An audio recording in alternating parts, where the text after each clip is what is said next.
सियोनेत सुखवस्तू असणारे व शोमरोनाच्या पर्वतावर निश्चिंत असणारे यास धिक्कार असो. प्रधान राष्ट्रातल्या ज्या प्रमुखांकडे इस्रायलाचे घराणे धाव घेते त्यास धिक्कार असो. पलीकडे कालनेस जाऊन पहा व तेथून महान हमाथास जा. पलिष्ट्यांच्या गथास जा. ह्या राज्यांपेक्षा ती श्रेष्ठ आहेत काय? त्यांचा मुलुख तुमच्या मुलखापेक्षा मोठा आहे काय? अहो, तुम्ही विपत्तीच्या दिवसाचा विचार लांबणीवर टाकीता आणि बलात्काराचे आसन जवळ आणिता. तुम्ही हस्तिदंती पलंगावर निजता व मंचकावर ताणून पडता. कळपातली कोकरे व गोठ्यातली वासरे खाता. तुम्ही वीणेच्या सुरावर काहीतरी गात असता.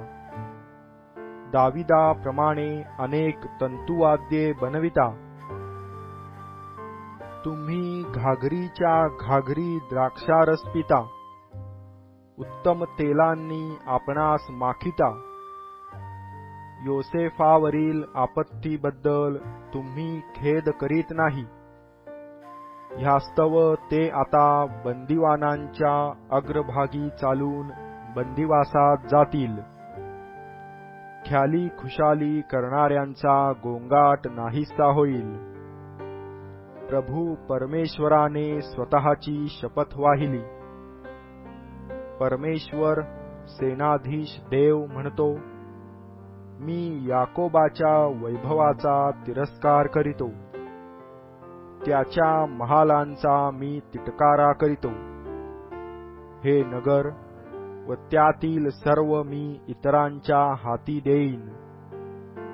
मग असे होईल की एका घरात 10 मनुष्ये असली तरी ती मरतील.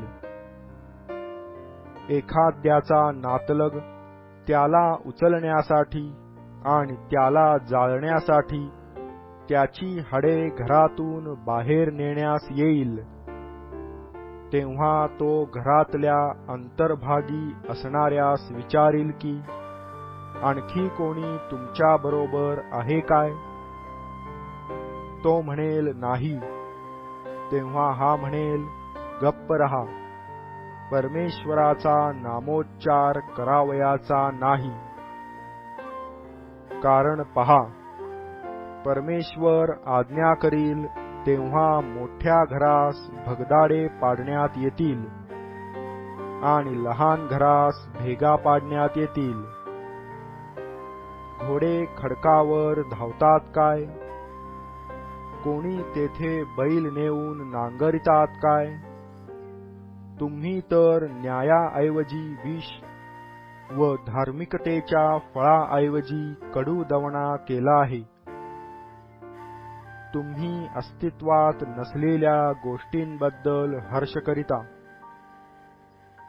तुम्ही म्हणता, आम्ही आपल्या सामर्थ्याने सत्ता संपादिली नाही काय? परमेश्वर सेनाधीश देव म्हणतो, पहा, हे इस्रायलाच्या घराण्या, मी तुम्हावर एक राष्ट्र उठवीन.